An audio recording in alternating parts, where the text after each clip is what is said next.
welcome to Piping Talks. We have another episode today, and Piper.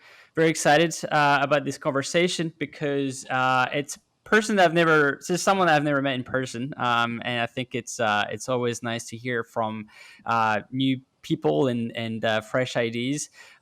It's a piper from the US, and someone that I think, I'm not too sure, but hasn't played in a pipe band in probably a very long time, or probably never. And so I'm very curious about sort of learning how so the music and piping came to life for him, and yeah, just have a solid conversation. So we have Elias Alexander.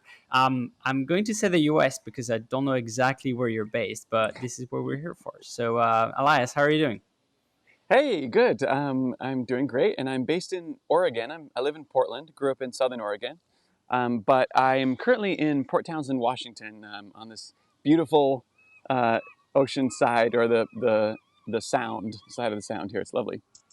Nice. Yeah, I was going to say when you messaged me like 5 minutes ago, you were like, "Hey, I'm at the like by the water on a porch. Can I just like stay here?" And I was like, "Oh, I cannot tell you to go back home just to do the recording. It looks awesome." So I'm glad you It's stayed. so beautiful. Yeah, Yeah. it's a first. It's a first. Usually people are at home, so this is great.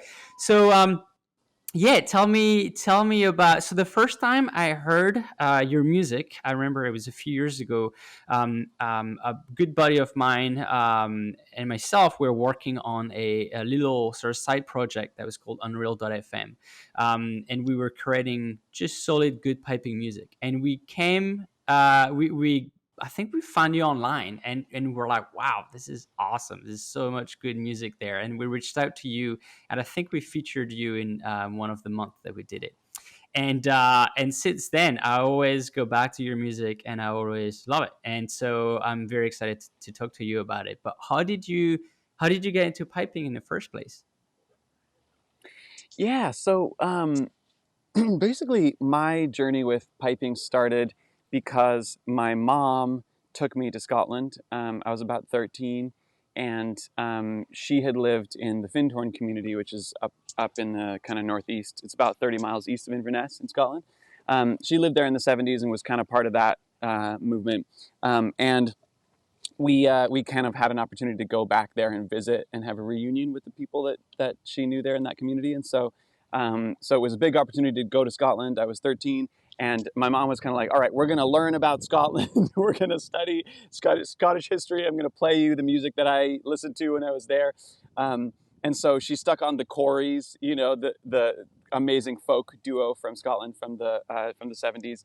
Incredible songsters and instrumentalists on a variety of wacky instruments. And yeah, I went with her, and I just totally fell in love with the land first, I think, and there was a sense of the sort of history of the place that I had because we had studied it, and so I felt this just really special connection to the land in Scotland, to the people and the culture, the music, and the traditional music. And so when we came back to Oregon, I was kind of like, I want to learn to play the bagpipes. And my mom, being the amazing woman that she is, was delighted.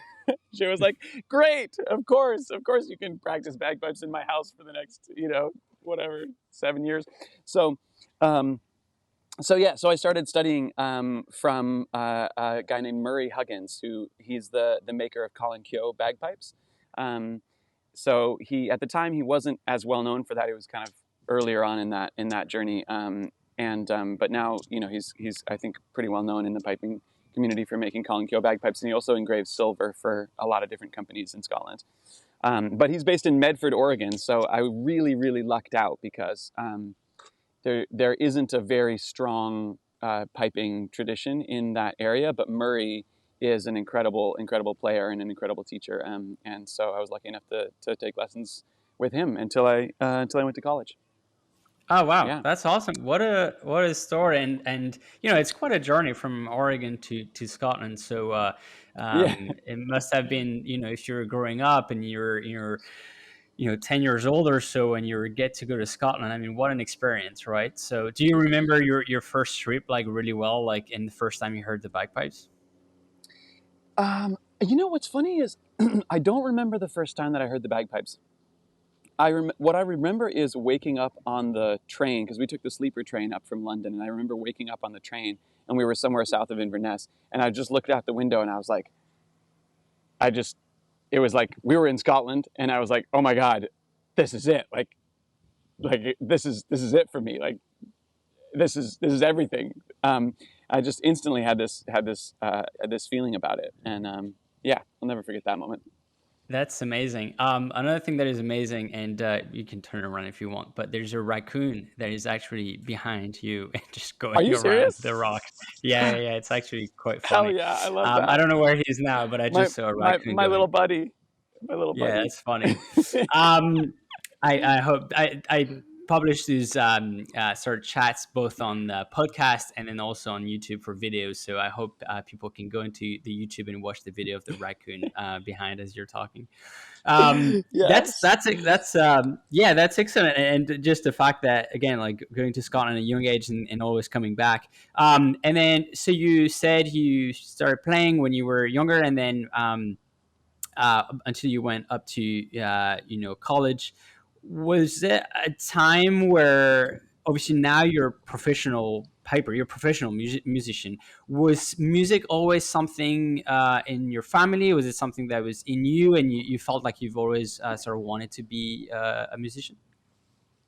Not really, actually. I was when I first went to college, I was actually focused on acting. I was really into theater, and then I sort of gave that up and decided that that wasn't for me. And I studied environmental studies, and I transferred to Middlebury College. I transferred from Northwestern University to Middlebury College in Vermont, and then I was there. And one thing and another, I ended up dropping out and going to New Orleans. And in New Orleans, I, I I was camping in somebody's yard, and I just became part of this like tremendous busking culture that exists in New Orleans, where um, people on every street corner are playing music and just like singing songs and doing whatever they do for passersby to throw a few dollars. And what I started doing was I went out. I ride a unicycle as well, and I would go out on the corner and I would play bagpipes and I'd ride a unicycle. I made money that way. And I play harmonica and I play fiddle, and I just have always been involved in other musical things. And so I would show up to different bands and be like, "Can I take a solo?" Whatever. And the reason that I'm telling this story is because at the end of it, I sort of had a little pile of money that I had made from playing on the street and like playing with random bands. Um, and I thought, hey, maybe there's actually a way that I can make a living from making music. Like maybe this could be more than just something that I love, and could actually be a career. And so I really kind of credit that moment in New Orleans with giving me the sort of idea to maybe be a professional musician. I also had met a lot of other young people who were being professional musicians and professional traditional musicians in at Alasdair Fraser's fiddle camp on the island of Skye at Salmarosteg. I went there in 2019, I think, and met all these people that were playing fiddle music and dancing and like loving it. And I think that also was part of me sort of having the idea that, hey, like you can actually make a life out of making traditional music. Yeah. Yeah, wow, that's amazing. I mean, even the fact I've fortunate I've been to New Orleans. I had an amazing time. You just go to, I mean, you can go to every bars and there are people playing, and so Yeah. the fact that you got immersed in it and then you played the bagpipes, it must have been just such a unique experience. And I'm so glad that you were sharing this, because most of the people that I talk to are playing in a band, and sort of their path is like through getting lessons, then joining a band, and then sort of learning their craft through the band. But yours is actually in Oregon, having a sort of a teacher, but then sort of learning your craft and evolving by just playing with random musicians. And one thing that I liked, and I want to dive more into it, is um, when I listen to your music and the different bands that you're part of very sort of unique different bands, right? You have like more like energetic sort of like music or bands, and we'll dive more into it. You also have like some different flavor, like not Indian, but you have a band that now I can't remember the name. Soul. Soulsha is probably Soulsha. Yes. Yeah, yeah. There's a fusion of Senegalese music and Scottish music and funk, basically, are Right. the ingredients Which there. is which Yeah, is which is mind blowing, right? Because it's like all those different sort of type of music that you're not afraid to add bagpipe to it, and quite frankly, you're doing it really well. Where it's not easy to actually blend bagpipes with other sort of type of music. Is that, do you think the influence you had in New Orleans helped you sort of like integrate better with bands now that you perform? yeah, absolutely. I mean, all of the music that I was hearing down there, and all the music that I've heard wherever I've gone, you take things in and you sort of hold on to things that inspire you and that make you feel deeply.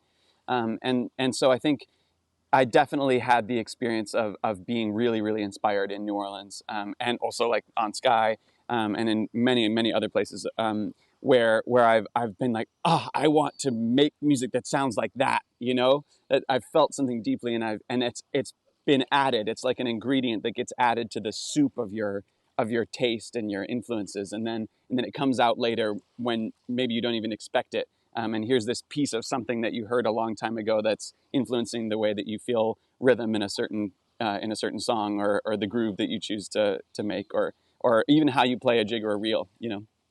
Yeah, yeah, yeah. Do you you write music, right? You write music for the bands that you play with. Is it something that came naturally? You're talking about experience of listening to things and listening to bands and then writing down the road. Is it something that you felt like it was always in you? Yeah, from very, very early on when I was studying pipes, I was always writing tunes. I was writing tunes even when I couldn't really barely play. Like I always had ideas for melodies that just felt like they were there. Um, yeah, it's Yeah, really that's it's kind of my favorite thing. Is I think maybe in the world is to kind of I find the experience of it for me is to sort of you just listen and open your mind, and then something is there. A melody is there, um, or recently it's been lyrics for me. Recently I've been writing songs with lyrics as well. got And it. Yeah, yeah, you do a lot of different instrument. You're talking about the harmonica, and then the fiddle, um, and then the pipes. Are you? How do you?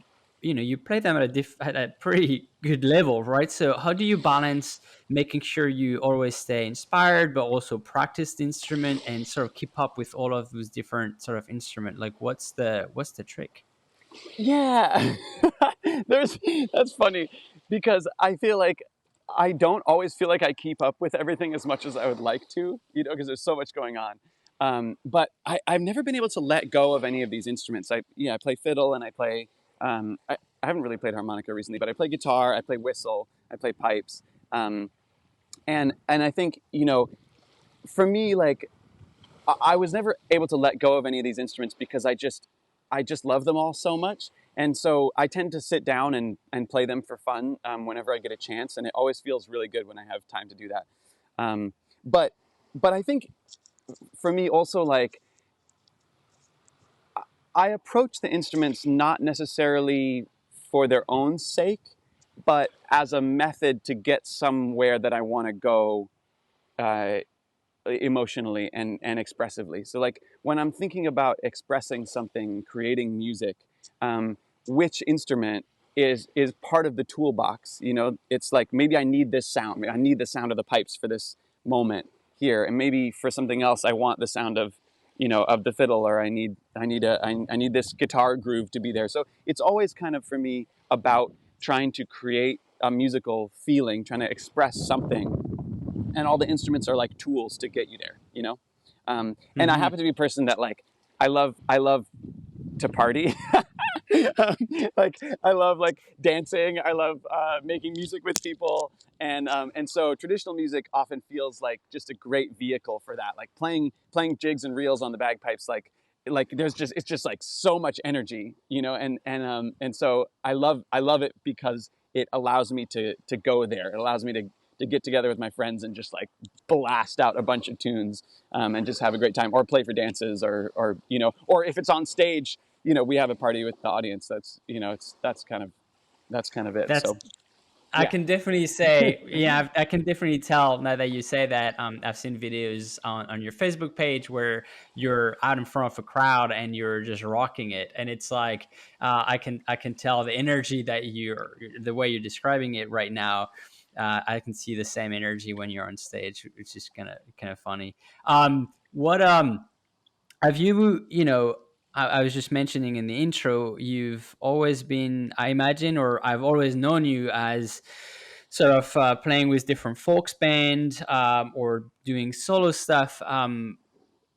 Have you ever wondered, or have you ever been sort of interested in joining a pipe band, like an actual group that is, you know, a pipe band from Scotland or from the US? Was it something you had in mind?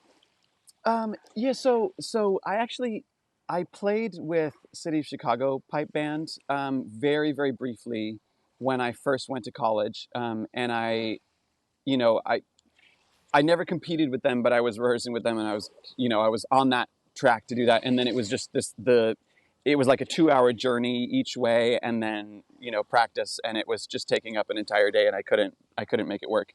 But I did enjoy that. But I think, you know, I think when we think about piping, often people think about the pipe band first, as the sort of, this is what piping is, and I think like it's worth maybe questioning that a little bit, and sort of looking at some of the other ways that we can approach piping, because there's a lot of sort of different perspectives that we can have on piping and how we approach it, and for me, like, I was early on, I was exposed to the solo competition scene, and I was exposed to pipe bands at Highland Games when I was doing that.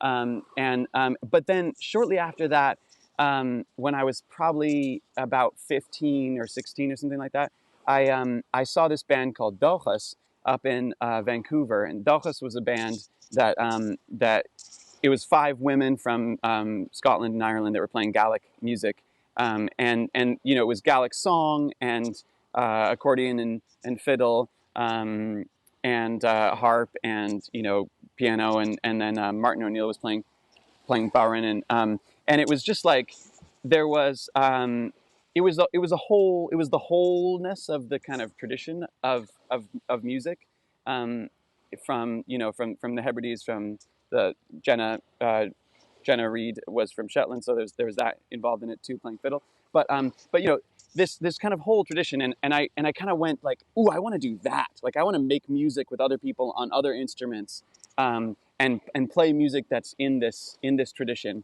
And that was a big moment for me, because after that I stopped competing completely. I just sort of went like, this isn't what I want. What I want is to play music with other people, and jam and create variations in the melodies, and be expressive with it, in a way that I felt that maybe wasn't encouraged in the competition scene. I think in the competition, we really focus on replication, really focus on trying to play the tune perfectly, right? Exactly how somebody else played it.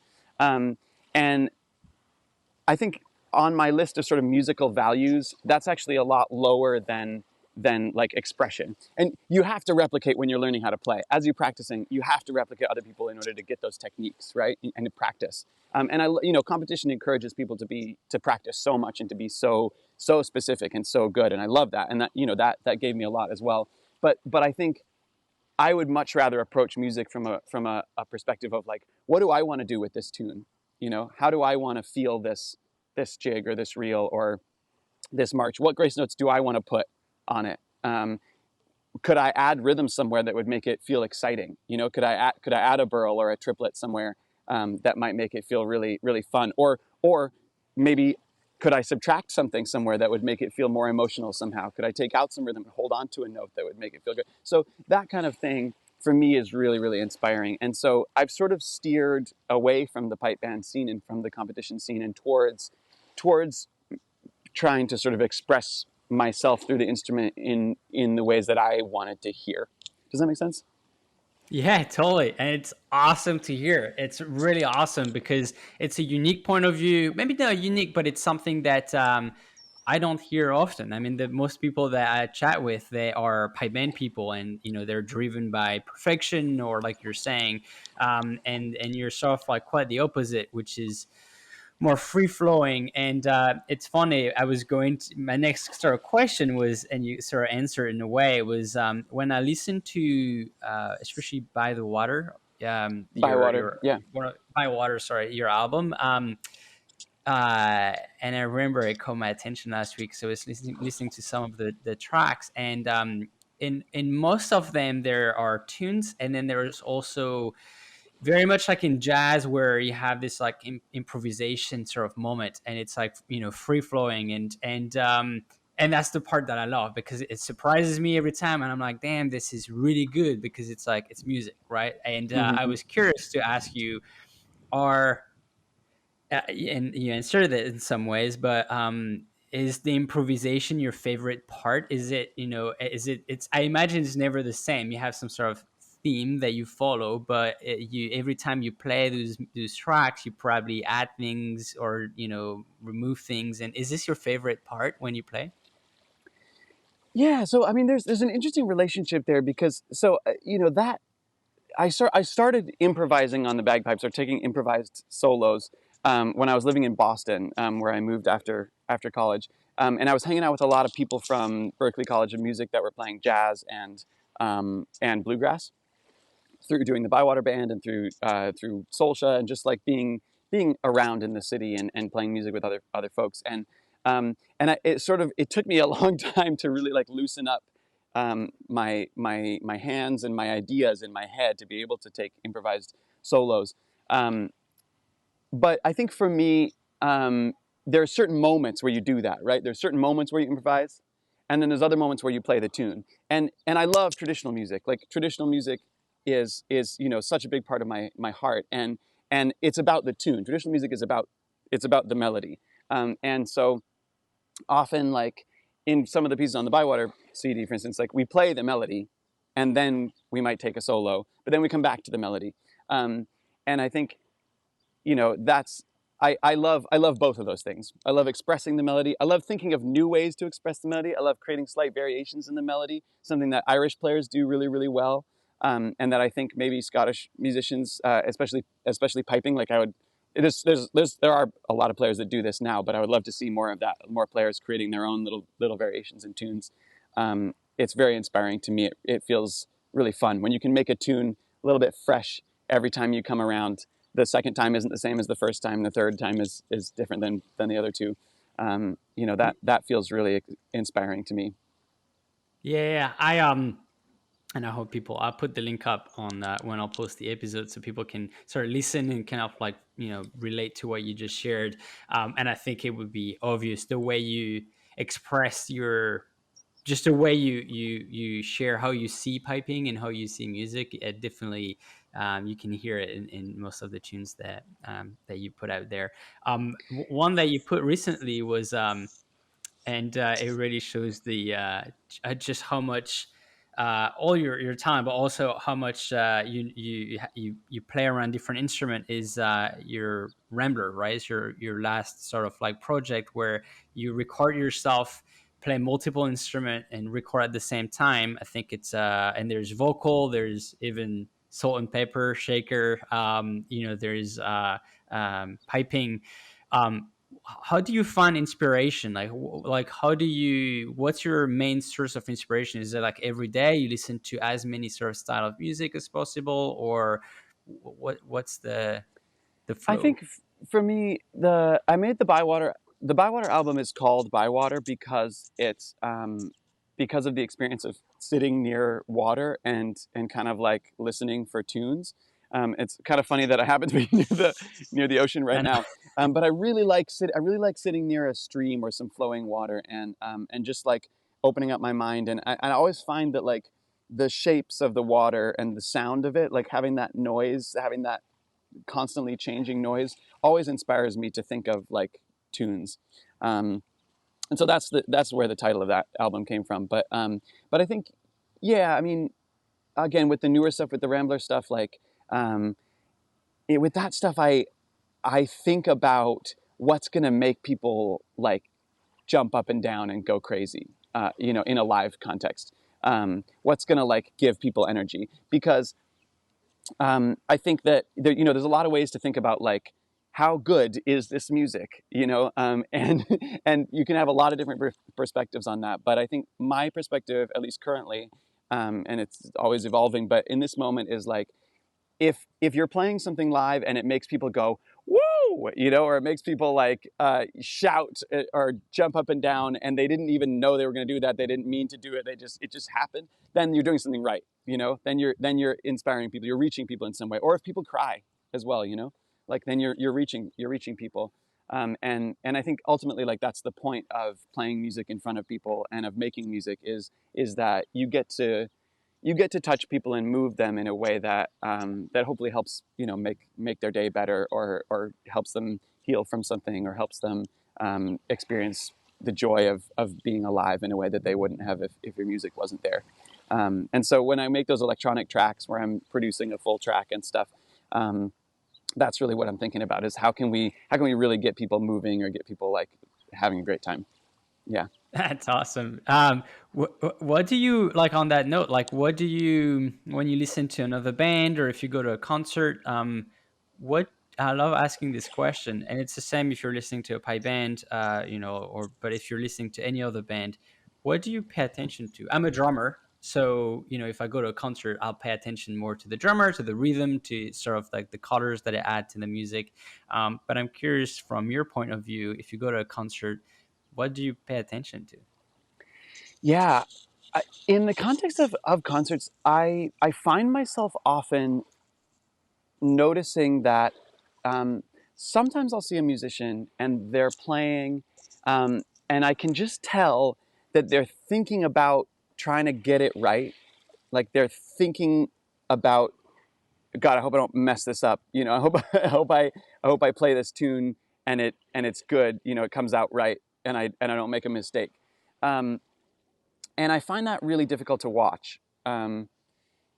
What I love seeing is when a person that's on stage is fully present with what they're doing and fully like giving of their heart to the people listening, playing from a place of what is it that the music needs in this moment, not thinking about am I going to get it right, but just thinking, just like transmitting their joy or the pain of that tune, if it's a sad tune, or whatever the feeling of that music is that they're playing, that they're living in that feeling in the moment and giving that to the audience. That's really what I want to see. I've seen a lot of bands that are amazingly virtuosic, incredibly tight, flawless musicianship, but I felt nothing, like I wasn't inspired. Then I've seen some other bands that weren't quite as amazing, weren't quite as as tight, right? But there was some like immediacy to the emotion. I think this is probably an unpopular opinion, but that's what's really important to me when I see live music. And I don't know how relevant that is to pipe band music, because I think in pipe band music, you're trying to be so tight because you're just one of many people that's playing a role in that. So you probably don't really have room to like express yourself as much. And maybe that's one of the reasons why I haven't been so drawn to pipe band music. Yeah, I mean, I Yeah. can tell, and your explanation also totally made sense. But your personality, sorry, and the way you approach music in general doesn't quite connect with the way pipe band work altogether. And it's funny you said that. I had another guest a few months ago that had experience in Brittany, in France, Hmm. where they play the bagpipes as well there. But and I remember having a conversation a few years ago with a piper from Scotland, very very talented piper from Scotland. And when I said, listening to written bagpipes, and I said, "Oh, what did you think?" And the first sort of answer was around the quality of the technique and the sound of the instrument, and most people in Brittany will approach more on, did it have flair, did it Yeah, touch, the dancing, and the technique and the sound right. is sort of secondary, and but did it make people dance, because a lot of the time there are actually Mm-hmm. dances, and Mm-hmm. people dance in front of it. So I feel Mm-hmm. like you should, I don't This know if is you've ever. Yeah, yeah. So I'm sorry to interrupt. I No, would no, no. love to spend time in Brittany. I've never been, but I'm familiar with Breton music. But what I wanted to say is that I think you're touching on a really important sort of axis that music can hang on, and that I think the piping world is in some ways sort of balanced atop this axis right now. Um, there's several traditions in the piping world. Uh, the one that most people are familiar with is the pipe band tradition, which comes out of the military, right? Pipe bands were founded in the 1850s on the model of the European fife and drum band. The pipers marching together, and the addition of drums to that created this new style of music that then went all around the world because of the British Empire. And then civilian pipe bands and police and fire pipe bands were started kind of on that military model. But the military model has this very specific way of approaching piping that really values that specificity over everything else.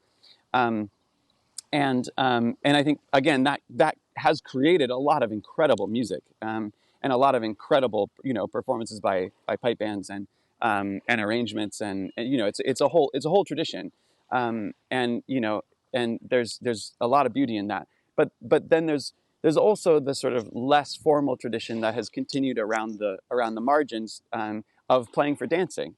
It's continued.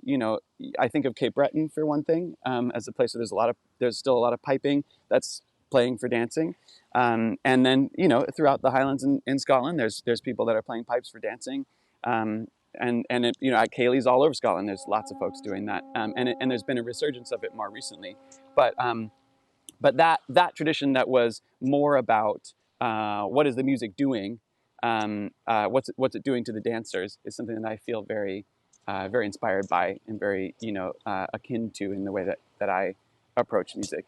I mean, I think it's worth thinking about how our music is operating in the world. Is it there? Is it making people dance? Is it making us happy? Is it making us fulfilled and inspired? Yeah, yeah. This is great. This is And I exciting. think Is it? and I sorry, I'm sorry. I have one more thought. I'm sorry. I have one more Yeah. thought. That's squeezing out here. I'm not saying this in order to say play with sloppy technique, right? I'm not saying that at all, because. But what I am saying is, like, there's two ways to approach technique. You can approach it and say, this is what I have to do, otherwise it's not. Otherwise, the music that I'm playing is not good. Um, or you can say, technique is a storehouse of things that I have to make the music exciting. So I practice, and I encourage my students to practice our technical stuff a lot, like all the time. I want my students to have all their doublings and their triplets and their burls and their grips, like, and all that stuff, like nailed, because they might want to use it to create a cool rhythm in a tune that they're playing. Not that they have to play it every time, but if they're playing a reel or if they're playing a jig, you might want to throw a grip in there to create a certain rhythm, or you might want to throw a burl in there or a triplet in there to create a certain rhythm, so that you inspire the dances, that you lift people, so that you like get people going. That's what the technique is for me.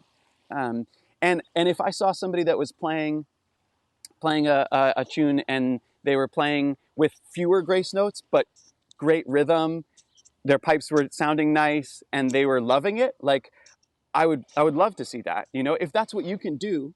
Not everybody can get all the technical stuff and be super flashy with it, right? People that started later in life, like, some of that stuff isn't isn't going to be accessible. But you can still play with rhythm, you can still play with expression, and you can still have a great time. And if you can get the technical stuff, then get all that technique and use it to make music that's like really cool. That's it. That's Yeah. my philosophy on technique. Yeah. It's amazing. It's amazing. I mean, I 100% connect with what you're saying, and I think it's also just the reason why I have this conversation is to give people that have interesting sort of like thinking on the matter some sort of voice. Is it something that you clearly are thinking a lot about it? You have strong opinions about it. Is this something that you want to push more and sort of like promote more, or you say you have students, so I imagine you share those sort of thinking with them, but is it something that you wanna share more and hope to have more people sort of thinking the same way? Yeah, yeah.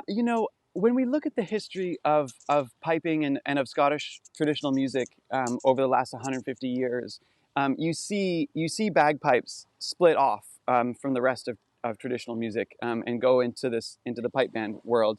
Um, and what's over here? You've got fiddle and you've got Gaelic song and Scots song and you've got all the rhythm of that. You've got the box, the accordion, and harp, like all these other instruments there's this richness of culture. They're playing jigs and reels, having a great time, and they relate to each other. You can play the same tune that you might sing as a Gaelic song on the fiddle, et cetera, et cetera. And I feel like most pipers, piping has kind of become a thing that feels very separate than that, where it's hard for a lot of pipers to play tunes with a fiddle player, for instance.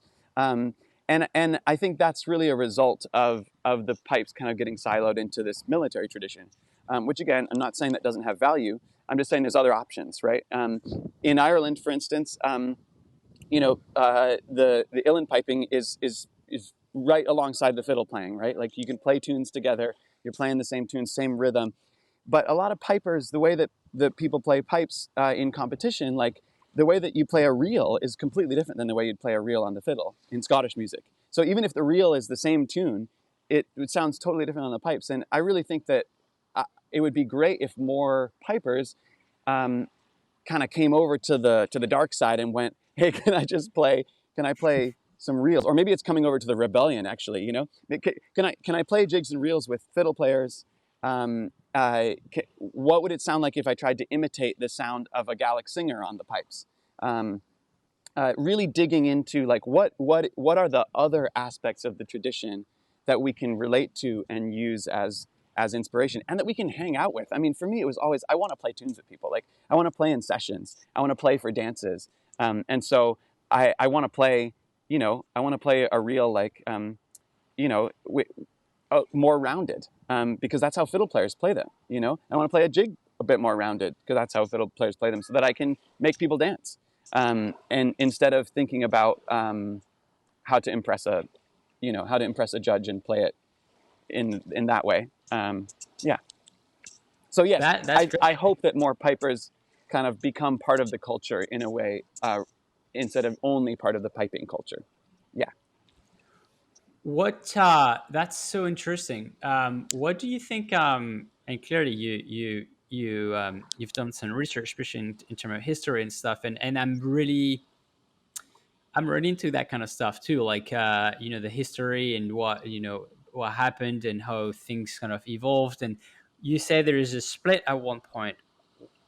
What do you think made that split, and why is it sort of like it's sort of you had fiddle and more trad stuff on the side, and then bagpipes stayed very military? Do you think it's a culture thing? Do you think it's because there isn't something new and groundbreaking that arrived yet?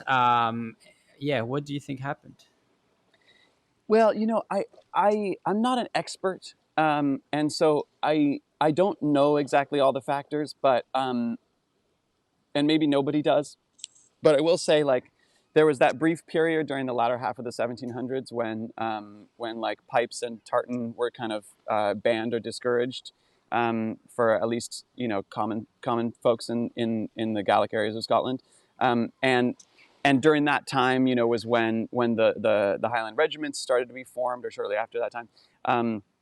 And so you had all these regiments that were formed to encourage the young men of the Gaels to go into the army, and that was kind of where piping kind of became centered, right? It transitioned from its role in the earlier Gaelic traditional, Gaelic society into the military context. And I think within that military context, there's certain things that were more useful. Like you had to standardize all the music if you're going to have pipers if you're going to have 15, 20 pipers playing together.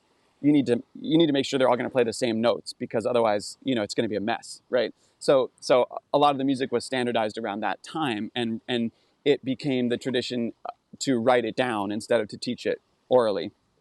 Still, fiddle players still learn a ton of stuff orally. And whenever I go to music camps and fiddle camps, it's all taught orally. I think at that point there was a critical mass of people that were playing pipes were in that military context, and so when new students kind of wanted to start to learn, that was the instruction that was available. And I think that's kind of why it kind of went off in that direction and had a different trajectory. But again, there's so many people that are doing incredible work of kind of bringing that back together now. There's lots of people in Scotland that are doing that, and there's lots of people all around the world, which I find really inspiring. Yeah. Yeah. I mean, I was not saying that in a bad way. There's definitely pros and cons, and I think everyone is doing fantastic music. But I love that you're touching on the aspect of, you know, things are learned because there's a book and because the score is written, and then there are, in fiddle you're saying a lot of things are learned by just listening to it and repeating it, and you add your own personality to the tune, which is the same tune but played differently. And those are things that are just very interesting to hear, even though maybe about it. I don't know if listeners will connect with it, but I really connect with it because it's you can see the difference between something that I learned listening to you, and I repeat it, and I add my own thing in it, and then it creates this sort of like evolution in the music. How do you you're mentioning you have students? I imagine you care deeply about that aspect of no improvisation, but like finding or adding you into the tunes that you're playing, like adding your own personality into it. How do you share this with students? Like, how do you communicate this? Yeah, it's interesting because I feel like I try to kind of walk the line, because I want my students to have really, really good technique. Like I want them to be able to play with the best, like technique wise. So I'm still kind of developing my way of teaching, because I still teach with written music, with notation, and I use books of exercises that we go through to get all the grace notes. What I really want, is for students to be able to like rip through a version of a melody that we decide on. So it could be a version that's from a book. Like we could take a version from the Scots Guards book, even, or wherever we get a version. And they learn that version, and then I'll start to give them options. I'll start to say, hey, look at this measure. What else could we do with this measure? Like if the tune goes, a tune that I really like to mess with is a tune that goes and if we take the first like right there, you could do so many different things with that. You could go Hapadadadadum. You could go habadadadadum. You could go hadadadadum. You could do hagadadadadum. That's all on the E note right there, like a bunch of different rhythms. Then you could add neighboring notes, hapadadadadum, hapadadadadum, or hepadadadadum. But it's the same tune, right? But you're just changing one slight thing to make it feel a little bit different. So I give my students options like that, and then I say, what else could you do with this? Like, what other options might you have for that phrase, and how could you make it into something that feels exciting to you? That's the point, right? Is to get to something that feels inspiring to you and feels fun to you. Yeah. I love that. I love that, and thank you for singing as well. All of a sudden, it makes things a lot easier to understand.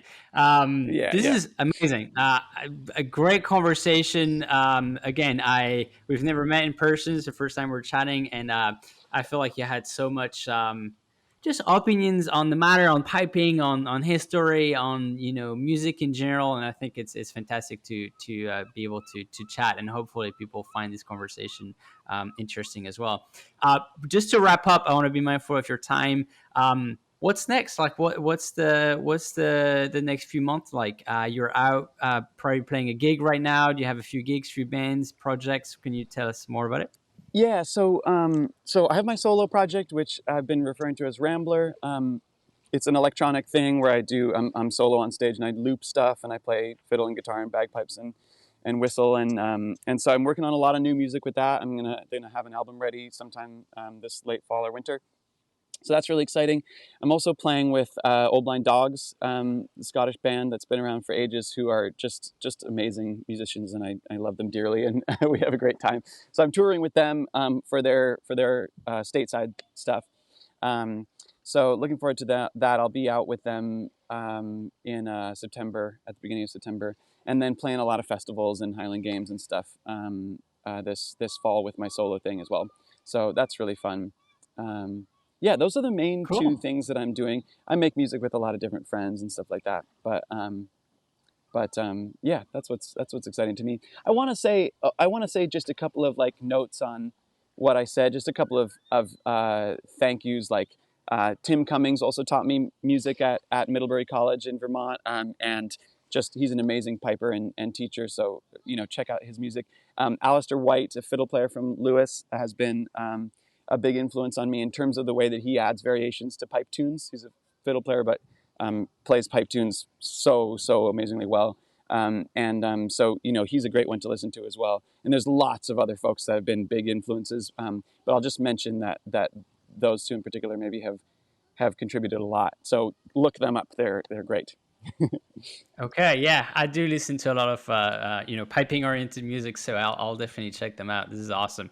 But yeah, thank you so much. Are you playing a gig tonight or just hanging? I'm playing tomorrow. Tonight, just rehearsing, and then playing tomorrow on concerts on the dock in Port Townsend.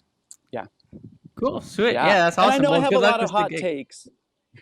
Oh, sorry. One more thing. I know No, I have a lot of hot takes, and I just want to say again, like that, like whatever type of music we're doing, whatever culture of piping you're involved in, like go for it. I hope you're having a great time. As long as we're making good music and we're expressing ourselves, it's all great stuff. And I share a lot of opinions and a lot of passion about this other side of piping because I feel like it's sometimes lacking. But I think it's all great. There's a ton of great music in the competition in the pipe band scene as well. yeah, 100%. No, I think, again, this is why I'm having this conversation is highlighting the personalities, of people that make the piping community the way it is, and it's great to have a mix of like players that are very sort of traditional, have always played in the band, and what they are excited about is building, sort of teams and compete and be the best. And then you also have more solo musicians like yourself and other guests that I've had in the past that are just not necessarily interested in piping, pipe band and being part of a band, and what they thrive and what they're really excited about, like you, is sort of exploring piping and exploring music. And I think it's great to have this balance. And I'm glad I'm having this conversation because, and for myself, selfishly, I like to, learn about new people and the way they approach music. But I'm hoping that people that are listening to the podcast are also like leaving this conversation being like, oh wow, like I didn't see piping that way, I didn't see it that way. And I think it hopefully will bring something new and fresh to their day, really. I think diversity is really good in any music scene. Having a variety of perspectives and opinions and approaches, it can only make it stronger and healthier. Yeah, absolutely. Yeah. But yeah, thank you so much again for your time. I appreciate it. Good luck with the gig, and good luck with whatever you have in the pipeline for music. And hope the raccoon is still behind, so you can go say hi. That'd be quite funny. Thank you so much. This was really fun, and I will go say hi to my raccoon friend and see how he's doing. Sounds good. All right, take it Okay. easy. All right. Okay, cheers. See Bye ya. bye.